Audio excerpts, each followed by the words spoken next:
Hi there, everybody. I'm Dave Greber from Channel 4, and this is my food demo. It's going to be a virtual food demo for the Taste of Buffalo. And first, let me just say how excited all of us are to be back in person as things return to normal here in the Queen City. It is going to be fantastic to see tens of thousands of people in downtown Buffalo all this weekend for the Taste of Buffalo. Cannot wait to see Delaware and Niagara Square completely filled, packed with people just enjoying all of the culinary delights that this incredible city has to offer. So what we're going to do today normally would be held at the fair, but of course with all the late planning and the changes and things like that, we're going to do this virtually, similar to what we did last year because it was so successful last year. We had a lot of people interested in some of these food demos to show you how to make some incredible dishes.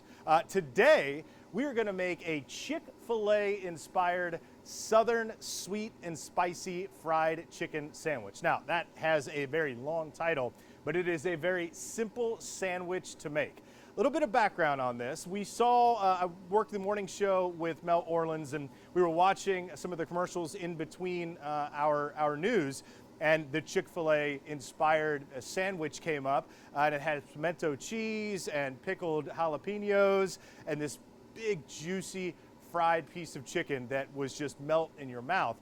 The keys to it, as I said, the pimento cheese, a little bit of honey, and the pickled jalapenos. I thought, you know, I could do that. And so Mel challenged me. She said, I'll bet you can do that. And so I did, and I'm bringing it back for all of you to enjoy. This could not be simpler, and we're gonna do everything from scratch. There are a couple of keys to this. The first thing that I don't think Chick-fil-A does is I'm going to brine my chicken. So what I have are boneless, skinless chicken thighs. You get the best chicken flavor from those. They're tender and they fry up well. They withstand really good and still stay juicy and tender. Absolutely fantastic. Normally a brine is, of course, a sugar and salt solution. What I do, and I've found this is honestly the best, even if you're not making this sandwich, if you want to think about brining your chicken, it doesn't get easier than pickle juice. Honestly, this makes the difference, and it gives the chicken a really unique flavor. The pickle aspect of it, if you don't like pickles, it's not overpowering, and that's really a good thing. But you just buy a couple of jars of pickles, you dump in the brine, put them in a bag, and let them sit overnight. They might turn a little bit of a green color, particularly if the pickle brine is kind of this greenish color. Don't be scared by that. It'll go away once it's cooked, and of course we're going to be flouring it and frying it, so you won't see any of that. And then, of course, if you're worried about wasting the pickles, just fill the jar back up with a little bit of water, maybe throw a little sugar and salt in there, and it'll return to whatever it was eventually after a couple of days in your fridge. So, first thing I'm doing right now is getting my oil up to temp. Now, when you do chicken thighs, especially when they're about this small, good idea to kind of lower your oil temp. Normally you might fry at 350 or 375. We're going to actually fry this at 325 for about 6 to 8 minutes. Of course, internal temperature, once that reaches 160 degrees, they are good to go and they are ready to plate. Also, if you are frying at a higher temperature, you need to cook that chicken to bring it up to 160 degrees. You have a tendency to potentially burn the breading on the outside or the flour on the outside. So I've got my oil coming up to temp. We're gonna start right now with making the homemade pimento cheese. It could not be easier. I thought, well, maybe all this store-bought stuff might be better. I'm telling you, I've had both. I bought it at the store and I've made it myself, and I will never not home make it again.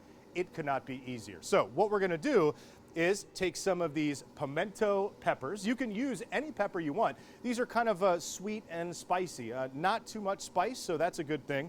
You can put any pepper you would like in this pimento cheese, just so long as it's your spice level. If you wanted, you could do a jalapeno, of course. You could also do a red chili or something like that.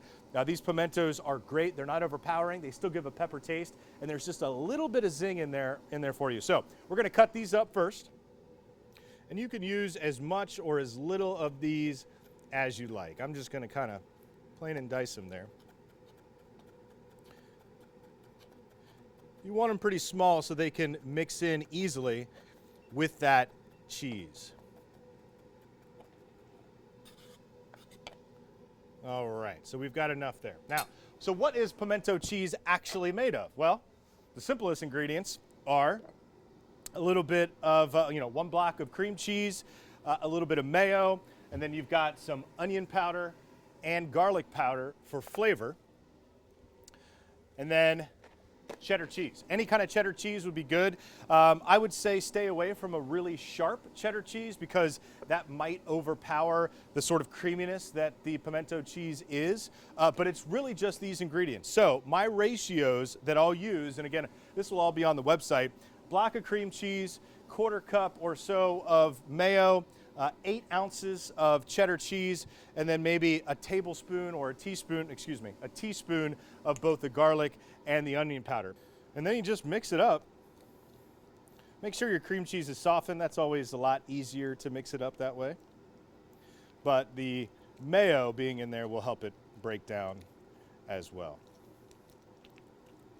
I like to mix it up before I add the cheese because the cheddar cheese, just because it's a little bit easier that way and it makes it a little more uniform so that you don't have big chunks of cream cheese. Although cream cheese with all this other stuff in it, probably not too bad by itself.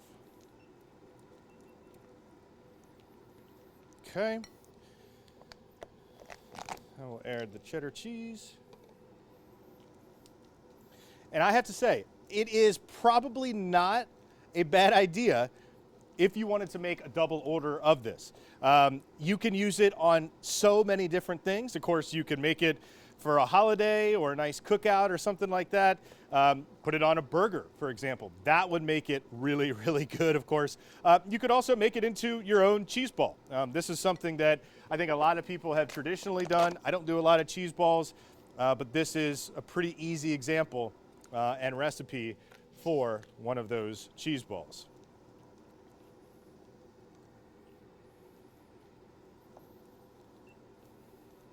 So you just mix it up real nice. Don't worry about the cheese being shredded like that and kind of being big. You're going to put this in the fridge for at least a couple of hours so it'll all kind of break down and meld together. Okay, so we take that,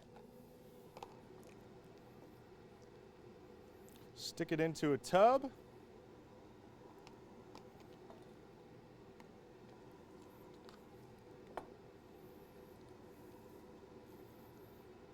And the longer you let this sit, I always try to do it overnight. The longer you let this sit, the more all of these flavors, the peppers and that onion and garlic powder and the cheddar cheese, they'll all kind of meld together, which is nice. So take that, pop a top on it, and stick it in the fridge. What you're left with, by the magic of TV, is this. And this has been sitting overnight as well.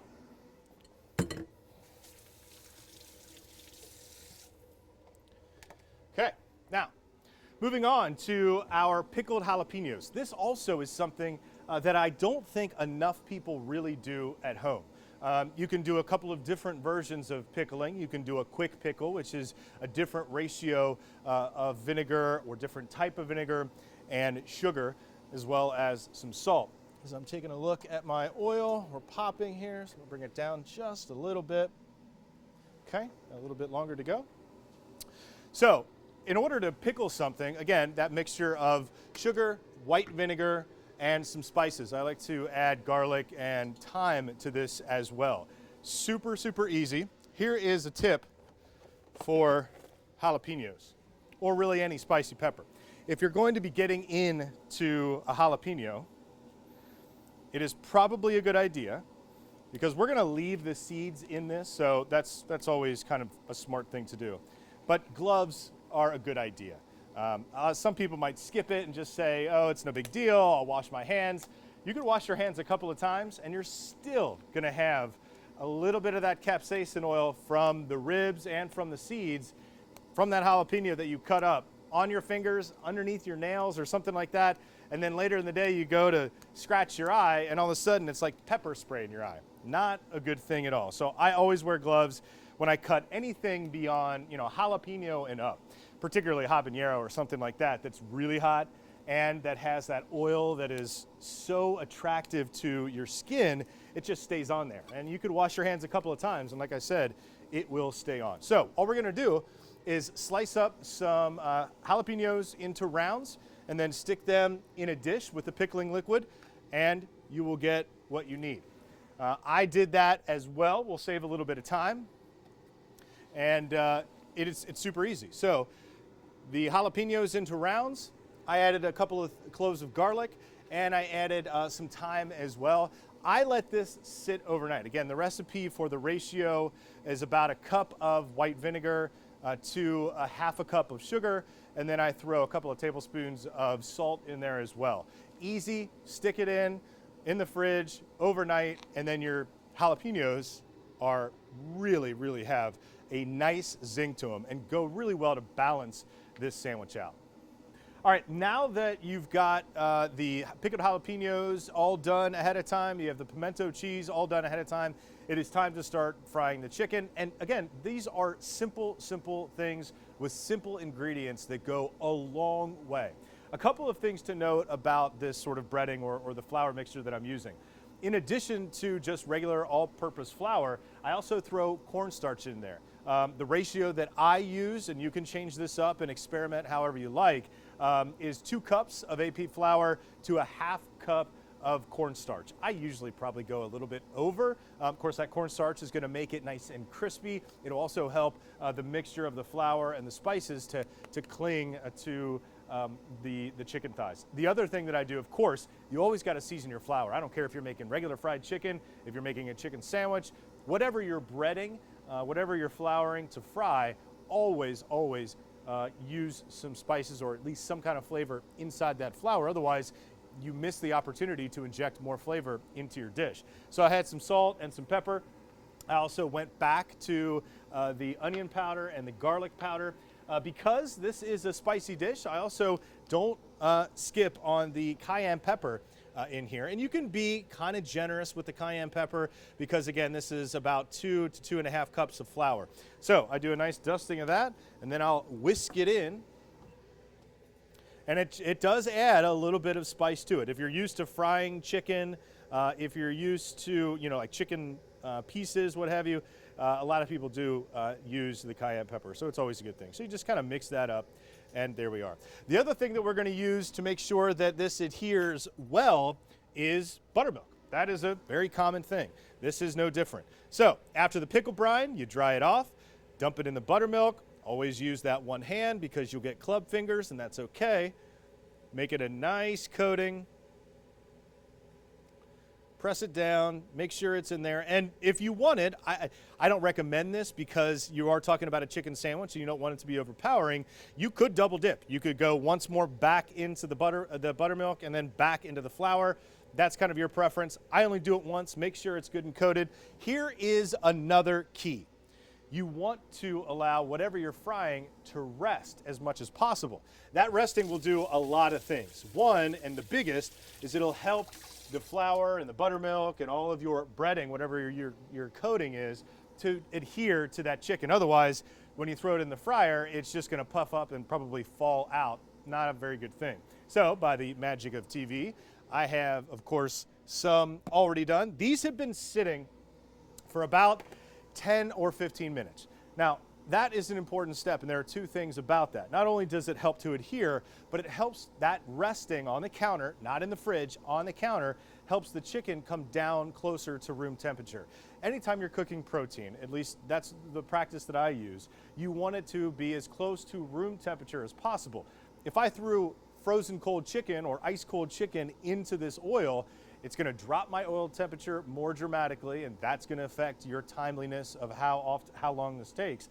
But it also takes the chicken longer. It has to get down a wider margin of degrees, and so it's just going to take it a lot longer. You have the opportunity to burn it, and you have the opportunity to dry it out. None of that, of course, is a good thing. So all we're doing is just dropping a couple pieces of chicken in. Again, this is all rested. And it's got a nice bubble. And again, you don't want this thing to be going crazy. I usually do 3 at a time, makes it kind of easy. A couple of nice pieces in here. And then we time it out. You're looking at about 6 to 8 minutes or so to get it up to 160 degrees. Keep an eye on your oil temp. We're still hovering around 325, 330. That's a good thing, kind of a nice even boil. Again, you get it up to 350, 375, and you could be in trouble, particularly with the boil over. And I'll generally mix it up a little bit to make sure they don't stick. All right, folks, it is now time to plate. These have been in the oil for about 6 to 8 minutes. Of course, just like you're cooking anything, I've allowed it to rest. I tempt everything right at about 160, 165. You don't want to go too much higher than that. If you do by accident, it's not a huge deal. But if you get it up well above 165, which is the doneness of chicken, you're going to have a tendency to dry it out. So make sure that taking the temperature, have one of these with you when you're frying. Always a good thing. It's safe. And it also makes everything sure that it tastes good as well. So I'm going to get some of these little Kaiser rolls that I grabbed from the Tops Bakery. Those are good to go. And we're going to add our pimento cheese. I'm going to go top and bottom with this. You can't have enough, I would kind of say. And when people bite into this thing, they are going to love it. So it's just easy to spread. One quick tip too, if you want to take your pimento out ahead of time, always a good idea because it's a little bit easier to spread. Also another thing, I didn't do it today just because of time, but you can brown or toast up these rolls and it makes them really nice as well. So it's super simple. A little bit of chicken on there. I'm going to top it with some of the pickled jalapenos that have an incredible flavor. Again, your hotness depends on what you like. I think that's probably good enough for me. Maybe I'll, just in case, I'm not a super hot guy. And then, a little drizzle of honey. Just a little bit. Just a little bit to add some sweetness and balance out that heat. Top it. And ladies and gentlemen, this is an easy and incredibly delicious sandwich. One that I am sure will impress a lot of people. It is perfect for summer. It's got bright flavors. It's got some heat. It's got some sweetness as well. And it is one I am sure that if you make one time, you will make many, many times. Once again, I'm Dave Greber for the Taste of Buffalo. This was my food demo, a Southern-inspired fried chicken sandwich. Everything homemade, everything from scratch. I can do it here. You can do it at home. So get after it and enjoy. I'm going to try this.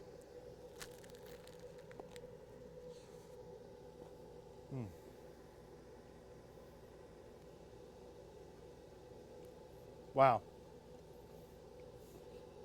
It is such a well-balanced sandwich.